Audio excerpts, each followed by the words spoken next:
So I recently turned 32 and I wondered, what are the takeaways that life has taught me over the course of all these years? Whether through my successes, my failures, or the books that I've read. So I made note of my 32 greatest hits from 32 years of life. Meaning life lessons, principles, and takeaways that I now want to share with you. There's one by the end which had the biggest impact on me, but I will come to that. Let's start off with a single question that completely changed my life. What if it was a gift? This is a quote from Dr. Ronald Glover's book, No More Mr. Nice Guy, that really stuck with me. Whenever something bad happens to you, no matter how bleak the situation looks like and how deep its impact seems to be, always ask yourself, but what if this was a gift? Imagine what if some higher power or circumstance made this happen to you in particular, in order to let you learn a valuable life lesson. Author Mark Manson picks up the same quote in his book Models, and he writes, "You see, the world is full of emotions. There are no absolutes. You can usually draw whichever conclusions you desire.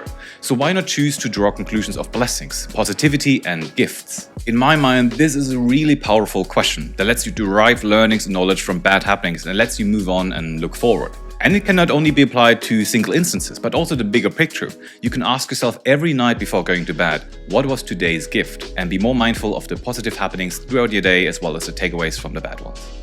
Be vulnerable. This is another point that Mark Manson makes in his book Models. Making yourself vulnerable doesn't just mean being willing to share your fears or insecurities with others, but it can also mean putting yourself in a position where you can be rejected, when a certain joke might not land, or when you voice an unpopular opinion. Or it can mean introducing yourself to a whole new group of people you don't know. All these things require you to become vulnerable in that moment, a potential target for being turned down or rejected. Being openly vulnerable often led me to quite positive outcomes. I mean, I'm pretty vulnerable right now, talking in the camera to millions, thousands, well maybe 20 people really. But you get my point, right? Telling yourself that being vulnerable is a good and honorable thing might give you the necessary push to put yourself out there. The real-life compound effect. This is a term mostly used in the financial world to describe the compounding of interest, but I believe there is also a compound effect in real life. The compound effect is essentially the accumulating return you get on an investment over time, and this investment does not have to be a financial one. Naval Ravikant says about the topic, all the returns in life, whether in wealth, relationships or knowledge, come from compound interest. In his amazing book, The Psychology of Money, author Morgan Housel gives a fantastic example. 96% of Warren Buffett's net worth came after his 65th birthday, 81.5 billion out of 84.5 billion back when the book was written. If Buffett had stopped being invested by the age of 65, he would be 96% poorer than he is now. I mean, how could a single man even live off a measly $3 billion he wanted? But it just goes to show that whatever you start doing, whether it's starting a YouTube channel or going to the gym again regularly, until you can reap in the rewards, it usually takes much longer than you expect. But once they start rolling in, don't stop there, as your returns will rise exponentially the longer you keep your momentum up. So stay invested, my friend. Have a reading routine. This one is a bit of a no-brainer, really. I mean, this here is somewhat of a reading channel, although nobody knows what this channel really is. Point is, creating a reading routine was one of the best decisions I've ever made in life. Reading, for example, made me more knowledgeable, more eloquent and more decisive, and calmer in my personality, as I could anticipate more eventualities of life and knew how other people handled them before me. Reading regularly, whether that's fiction or non-fiction, will compound over time, as I've said in my previous point, and rest assured that one day you will reap in all the amazing rewards of it. If you now wonder, but Nicholas, how can I have a reading routine as well? I got you covered. With the help of James Clear's brilliant book Atomic Habits, I've explained why you should read more and how you can go about creating a new habit or reading routine in this video right here. But hold on, open it in a new tab or save it for later, as we have another 28 points to get through. Have a sleeping routine. As you can probably tell, I love routines. On my off days, when I'm not on set, I'm basically living like a Tibetan monk, going to bed at 10 and rising fresh and early again at around 5 in the morning. And honestly, my body is thanking me for it. I've always been an early riser, but I think it's thanks to a stringent sleeping routine that I don't need much sleep to begin with or don't suffer from insomnia. Sleep researcher Matthew Walker released a great book on the topic a few years ago called Why We Sleep. He explains that going to bed around the same time every night, and most importantly waking up around the same time every day, trains your circadian rhythm and lets your body prepare for both states optimally. Sleep is so crucial, and unfortunately something that's still looked down upon in modern hustle culture. We all stayed up late to finish an assignment or whatever, but I can speak from my own experience that being consistent with your sleeping routine is really such an improvement in quality of life. And this one feeds perfectly into my next point. Basics first.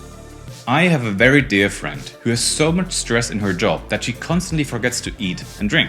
Does that sound like you? Because apparently a lot of my friends in burdensome jobs or positions are so busy throughout the day that they make cuts at the wrong ends. They sleep less, they tend to eat crap to save time, they stop working out, they stop going to yoga classes. They cut short what I think of as the basics, meaning sleep, nutrition, and balance.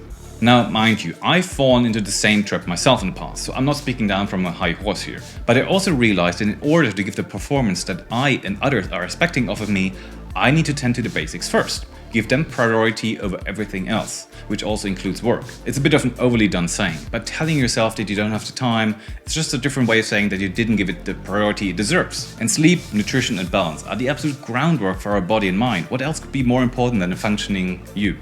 Take a break. It sounds so simple, right? But I guess we've all been there. When life just forces you to not slow down. When you yourself won't allow you to take breaks. One day you will learn though that it's all about the breaks. My days are usually pretty packed. As I mentioned in other videos, I'm a creative freelancer working in the photo and advertising industry.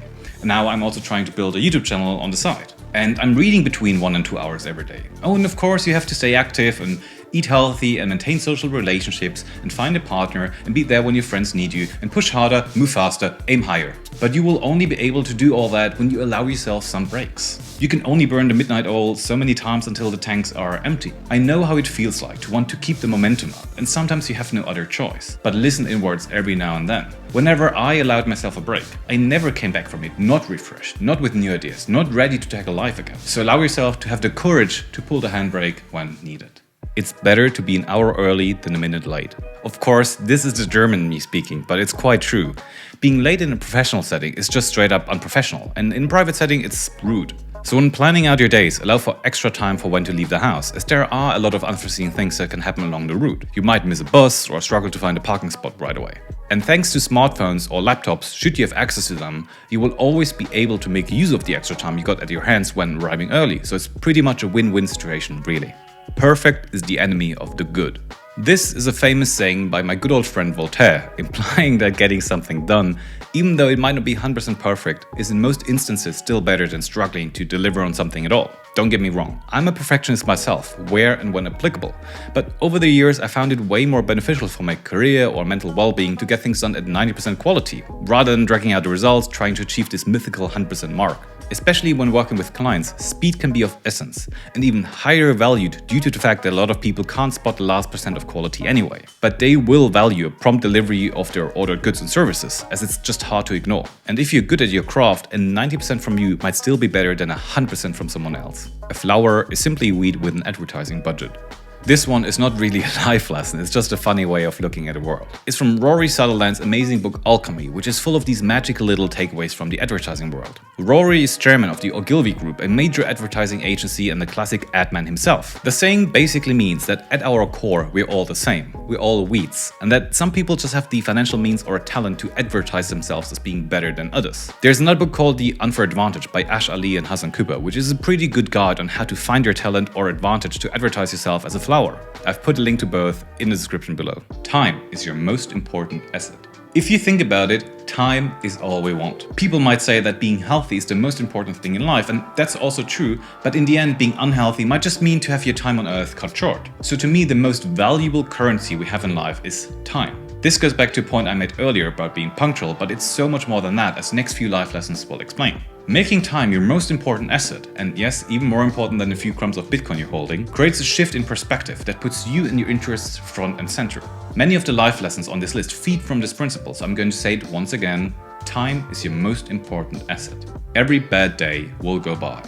We all have these days sometimes of which we know beforehand that they will be just dreadful. Either because you have a shit ton of work to get through, or because of that dentist appointment you've postponed for months. I wouldn't call myself a Stoic just yet, but I've been reading up on Stoicism for years and find the life philosophy behind it fascinating. There's a pretty good first introduction into Stoicism by author Massimo Pigliucci called How to Be a Stoic that sort of teaches the basic understanding of Stoicism. One of the core principles is the so-called dichotomy of control. That means that we must make the most of what we can control and accept what isn't in our power to change. Once the supposedly dreadful day has started and you've prepared your mind to tackle it, face it like a Stoic and let it wash over you with utmost grace. What's not in your control can't be changed, and therefore doesn't warrant that you spend a lot of anger or energy on it anyway. The author brings up the example of a person who's afraid of flying. Once this person is in the plane, there's nothing more that he or she can do, so Stoicism would recommend to surrender to the situation and let it wash over. Bottom line is, every bad day will go by, and with the right mindset, time is your ally. Or to say it with the words of US-American writer Robert Frost, in 3 words I can sum up everything I've learned about life. It goes on. Every good day will go by. The same stands true for the opposite, unfortunately, and there are these moments in time that we just don't want to end, that we want to preserve.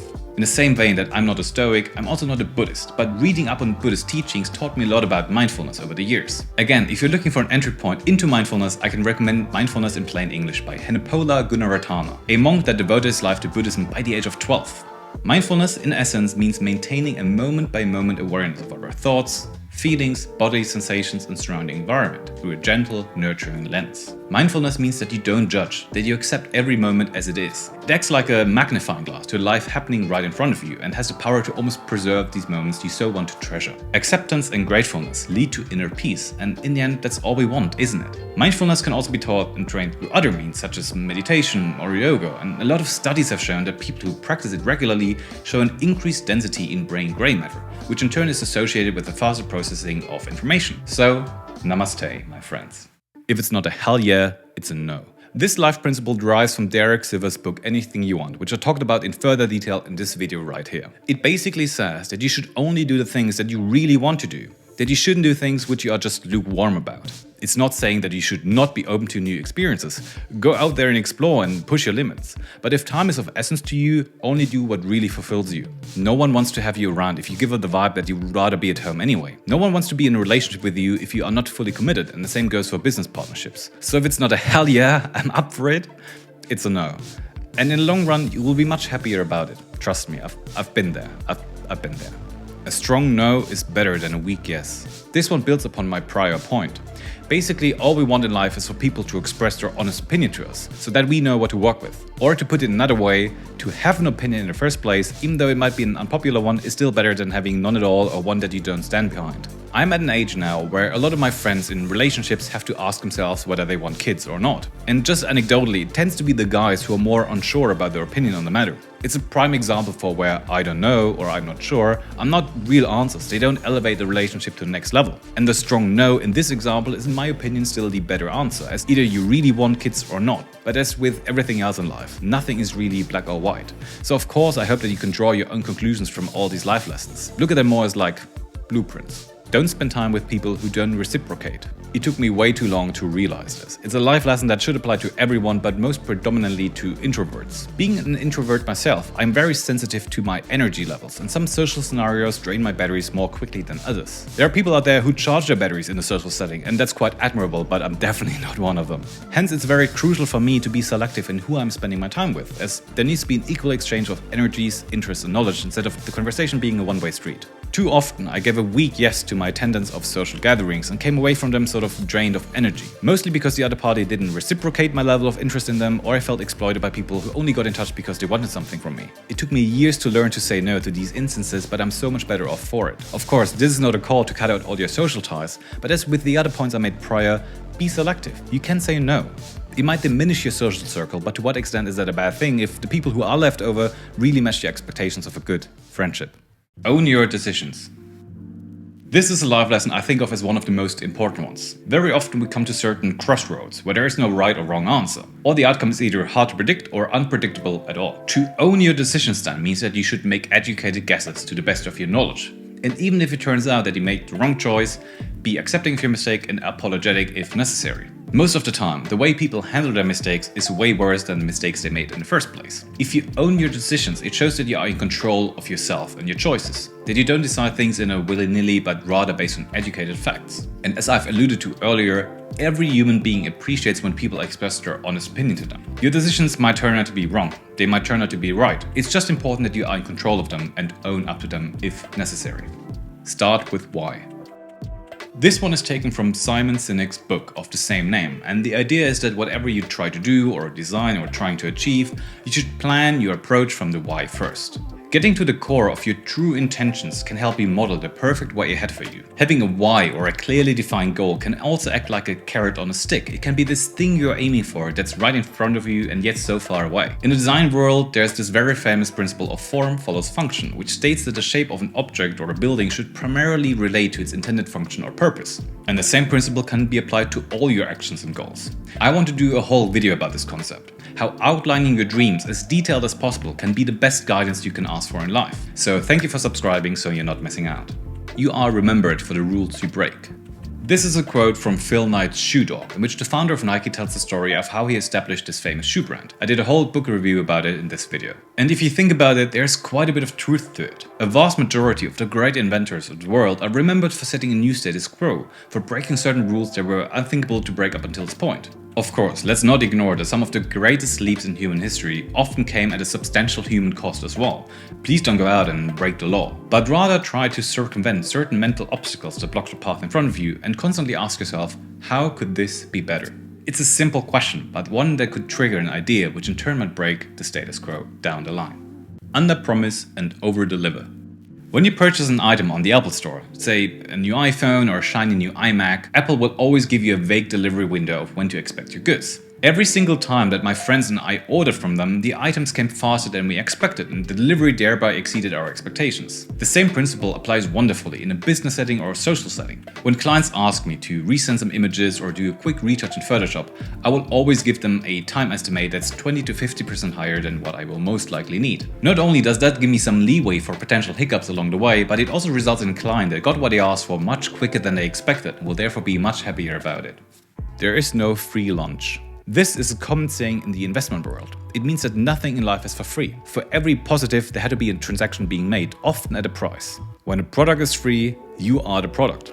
And knowing that there's nothing for free in the world can teach you to make more educated decisions. You might want to stay off of TikTok because you know that the price you pay is all the personal information you hand over to this app. Or you might want to think twice about investing into that sexy looking shitcoin that's promising you a 10 times return on your investment. It's just a reminder to be cautious in a world craving for your money, attention and time.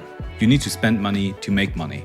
It's a saying as old as time, or Warren Buffett for that matter, but something that I've luckily ingrained from early on by having been a freelancer since the age of 19. Life does not come without a risk, and the higher the standard of a lifestyle you're aiming for, the higher the price you have to pay by taking on a certain amount of risk. For me, it all started when I bought my first professional camera. At the time, I was finishing my A-levels, had basically no money, but spending the several hundred euros at the time on this camera just felt like the right thing to do. And looking back at my life, all gains I've made and successes I've had only came after I had either put a certain amount of money on the line or sunk some time into a project I could have used otherwise. Not 100% of your investments will pay off, but if you're too scared to even risk a little bit of it, nothing will change. One crucial thing is important though. Buy assets, not liabilities. This is the very first financial lesson I've learned, and it's taken from Robert Kiyosaki's famous book Rich Dad Poor Dad. Kiyosaki in recent years turned out to be more of a shill, but this crucial epiphany I had when reading Rich Dad Poor Dad holds true way beyond Kiyosaki's reputation. In my prior point, I've said that you need to spend money in order to make money. That's true, but in order to let your money work for you, you have to invest it into assets, not liabilities. Money is the perfect workforce. As compared to humans, it can't tire out. It works 24/7 if you invest it smartly. Buying a car, for example, is one of the worst investments you can make from a financial point of view, as they lose almost half of their value the day you take it out for the first drive. The new shiny TV you bought won't give you any return on your money whatsoever, but investing your money in your business, your investment portfolio or real estate will. That's the difference between an asset and a liability. And knowing the difference turned out to be absolutely crucial. For the highest yield then, you have to invest in yourself for 10x returns. Yet another quote from legendary investor Warren Buffett. The most important asset you have is yourself. And calling back to another point I made earlier, it's not only important that you take care of your basics, but the highest return you will get in life is by investing into yourself, your most important asset. Taking care of your physical and mental health first will probably yield you the highest return. But working on your creativity or critical thinking could give you this crucial edge to let you succeed in your line of work or line of craft. And as I've said earlier, it's easier than ever to invest into yourself, for example by taking a Skillshare class, or listen to one of the millions of free educational podcasts or YouTube videos out there. You will pay with your time, but it's an investment which returns have no ceiling. Work smart, not hard. Bill Gates once famously said that he would choose a lazy person to do a hard job, because the lazy person will find an easy way to do it. Bill, I'm your man, as I'm about as lazy as it gets. Well, not in the sense that I'm not disciplined or passionate about my work, but I always try to think about a way of how to use some sort of leverage to my advantage. I think what working smart means is that you put in the work once and try to automate or outsource your system as soon as possible. Tim Ferriss famously wrote about this in his book The 4-Hour Workweek. Working smart also usually means to use some form of leverage to your advantage, and once you are aware of these two systems, you can start to rethink your own working processes. Ultimately, working smart means that you work productively, that you maximize your time not working. As I've said earlier, this should really be everyone's main goal, as life is just too short to spend it laboring away on boring tasks. One system I love to use in order to maximize my time is to use action stacking. It's pretty much a term that I made up whilst writing the script for this video, but it essentially means that you spend a few minutes to lay out your task of the day, and order them in a way that they can work simultaneously alongside each other or build on top of each other. Our goal here is to reduce dead time, and everyone's day has just 24 hours, so we need to be smart about where to find this extra time. The most simple example of action stacking, which I'm sure every one of you already does, would be to listen to a podcast or audiobook whilst going for a walk or doing the household chores. If you're feeling comfortable with it, you could even start running the washing machine before you leave the house, so that all of a sudden you leverage your time by doing 3 things at once simultaneously. And have I mentioned that you can listen to podcasts at 2 times the speed as well? Well, let's not go too crazy here. But basically every time I'm about to do something that I have to do or want to do anyway, I ask myself beforehand whether there's any other action or task I could start that would passively work alongside my active duties to leverage my manpower. Be so good they can't ignore you. You might have heard of this one before, as it's also the title of a book by Cal Newport. In essence, he's saying that you have to hone your skills and craft to a point where people have to ask for you specifically to solve their problems. There's this common misconception that people get paid for the responsibilities they have in their jobs, whereas actually they get paid for how hard they are to be replaced. I would absolutely agree that a medical doctor who saves lives should definitely get paid more than some of the big photographers in the fashion industry, who can earn up to 6 figures a day. Yes, you heard that right. But these photographers are paid so much because only they can deliver a photo the way they do. They can't be easily replaced because their craft is unique to them. They became so good they can't be ignored. And that, my friends, is one of the biggest keys to success. Just dropped it right here for free. Just Google it, mate. I don't want to come across as an asshole. I will always try to help my friends and be there for them if need be, as long as this exchange of energies goes both ways. But there are certain problems that could have easily been solved by spending just 5 minutes on Google. We are living in an age where the Library of Alexandria is at our fingertips, and unfortunately still too few people are capable of making use of it. By all means, people should absolutely still communicate about their problems and solutions. That's even what set us as Homo sapiens apart from the Neanderthals, according to Rutger Bregman in his book Humankind. I made a whole review about this book in this video right here, by the way. So that's not the point, but if you know how to Google your problems efficiently, you will absolutely have an edge in life. And I learned that from very early on as a freelancer. Almost all I knew about photography or Photoshop was self-taught, even before I went to uni to study that stuff. And the internet grew vastly since then. So if you want to know something, just anything, just Google it, mate. Someone will have had the exact same problem as you before. Learn to learn. This one goes hand in hand with my previous point. If I would have to pick a single character trait that's most important to have in life, then I would choose the ability to learn how to learn. As mentioned before, the whole knowledge of mankind is accessible to us almost everywhere. We've basically eliminated dead time, for example in the waiting room or on a tube. You can listen to an audiobook on Audible or watch a class on Skillshare. Wherever and whenever you are. Some people might have the natural ability to be curious and teach themselves new skills, but if you want to read up on it, there's a book called Teach Yourself How to Learn by Sondra Yancey McGuire, which I'll link to in the description below.